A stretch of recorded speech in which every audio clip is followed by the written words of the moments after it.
En el libro de Éxodo encontramos las instrucciones para construir un santuario portátil y una descripción detallada de cómo construirlo. En hebreo se le llama Mishkan, palabra que se refiere a la morada de Dios. Se dice que los israelitas llevaban este tabernáculo mientras anduvieron por el desierto de Sinaí. Según Josué 18:1, cuando entraron a la tierra de Canaán, erigieron el tabernáculo en un lugar llamado Silo. Los arqueólogos han hallado evidencias de que hubo un santuario en Silo, pero esto no prueba que se trate del tabernáculo. Los estudiosos han debatido si la descripción de este en Éxodo debe considerarse histórica. Sea cual sea el resultado de los debates, el traductor enfrenta muchos retos para visualizar y traducir estos textos. Muchos han intentado construir modelos del tabernáculo. Dos modelos construidos a tamaño real hay en Israel hoy en día. Aunque no siempre se han usado los mismos materiales que establece el texto y es imposible precisar los muchos detalles, los filmamos en este video para que se tenga una idea de sus proporciones. El tabernáculo consistía en dos estructuras principales. En la parte exterior había un cerco hecho de varas y cortinas, las cuales delimitaban el patio.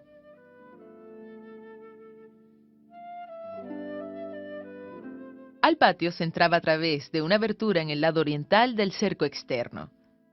La palabra hebrea Mishkan a veces se usa para referirse a todo el conjunto.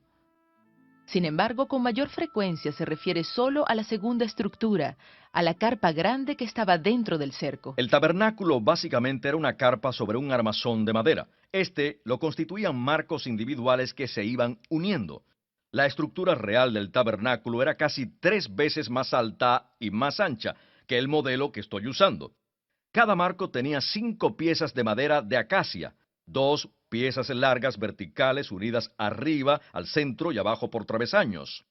El extremo de las piezas verticales se extendía más allá del travesaño inferior.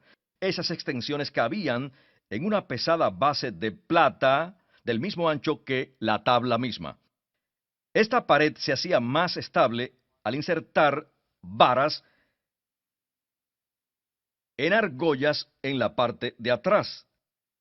Había 3 paredes de estas.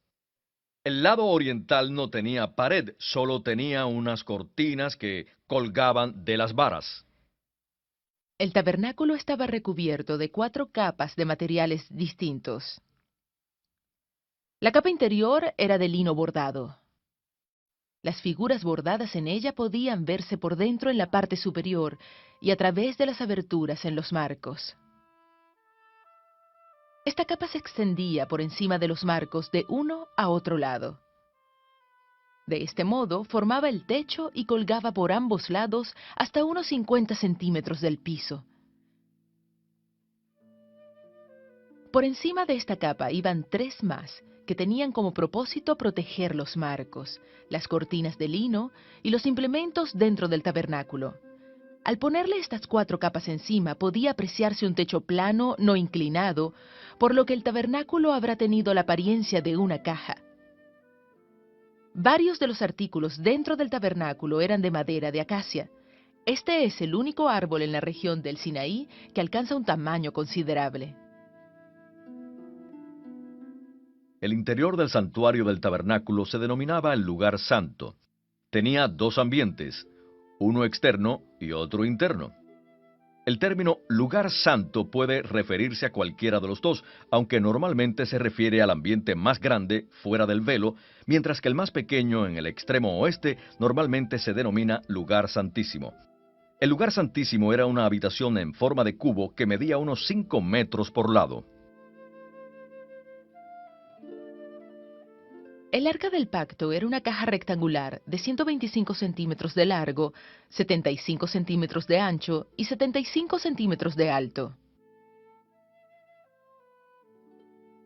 Era de madera de acacia y estaba recubierta de oro y decorada con una moldura de oro alrededor. Al parecer, tenía una pata en cada esquina. En cada pata había una argolla. Por estas argollas se insertaban 2 varas para cargar el arca. También las varas eran de madera de acacia recubiertas de oro. Al insertar las varas a través de las argollas, se podía levantar el arca y cargarla sin tener que tocarla. Varias piezas del mobiliario del tabernáculo se cargaban de esta manera. El propiciatorio era la tapa que cubría el arca del pacto. Era rectangular, estaba hecho de oro puro y medía lo mismo que el arca del pacto. Encima del propiciatorio había dos figuras doradas con alas que se llamaban querubines. En los días del Antiguo Testamento, los altares para ofrecer los sacrificios se construían al aire libre. Se hacían de grandes piedras apiladas de tal manera que formaran una plataforma. Las piedras que se usaban para los altares en el antiguo Israel no debían haber sido cortadas ni trabajadas con herramientas. Sobre las cuatro esquinas superiores de un altar había unas protuberancias en forma de cuernos de toro. Tal vez simbolizaban a los animales sacrificados o habrán servido para colgar allí los utensilios de cocina. El altar del tabernáculo era de madera de acacia, y por fuera y tal vez también por dentro estaba recubierto de bronce.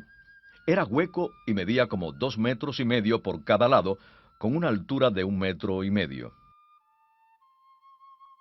En la parte interior del altar había una rejilla de bronce. Probablemente habrá servido para sostener las brasas ardientes y para permitir que las cenizas y la grasa cayeran al suelo.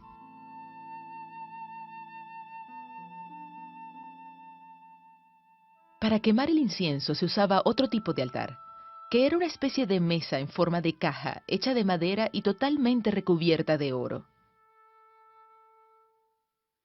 El incienso se quemaba en una pequeña vasija de metal, la cual tenía un asa para que el sacerdote pudiera agarrarla y llevarla al altar. Por lo general, se tomaban brasas del altar y se colocaban en la vasija y encima de ellas se echaba una pequeña cantidad de incienso que al quemarse despedía un grato aroma.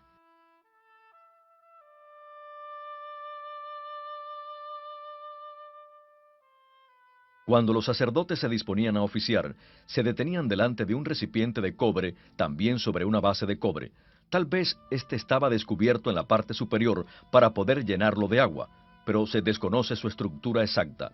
Los sacerdotes lo usaban para lavarse las manos y los pies. El lugar santo se iluminaba con la menorá, que era un candelabro de 7 lámparas. La menorá estaba hecha de una sola pieza de oro con un tronco central que descansaba sobre una base. De sus costados salían 6 brazos que junto con el tronco central formaban 7 brazos en total. En la parte superior de cada brazo había una lámpara de aceite. En el lugar santo había también una mesa de madera recubierta de oro, en donde se colocaban los panes y los diversos utensilios de oro que usaban los sacerdotes. Otros instrumentos de bronce eran usados por los sacerdotes en el curso del sacrificio. Estos servían principalmente para recoger la sangre de la víctima, para moverla mientras se quemaba, o para remover las brasas ardientes y limpiar el altar.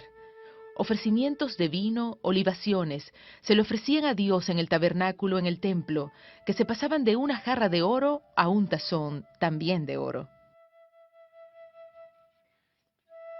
La vestimenta del sumo sacerdote consistía en 8 prendas. Primero, como ropa interior, se ponía unos calzoncillos de lino. Sobre estos llevaba una túnica larga que casi le llegaba a los tobillos. Luego se ataba a la cintura una banda larga que estaba bordada con 4 tipos de hilo. Sobre estas prendas se ponía un largo manto azul que le llegaba hasta los tobillos.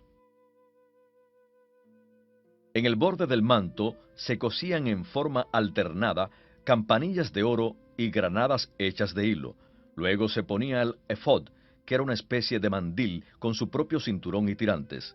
Entre los tirantes y la parte superior del efod había un pectoral con piedras preciosas.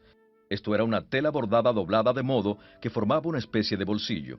Engastadas en las monturas de oro había 12 piedras preciosas con los nombres grabados de las 12 tribus de Israel. Dentro del pectoral se guardaban 2 elementos sagrados, el Urim y el Tumim. Sobre la cabeza el sacerdote llevaba un turbante, que era una larga pieza de tela enredada varias veces alrededor de la cabeza.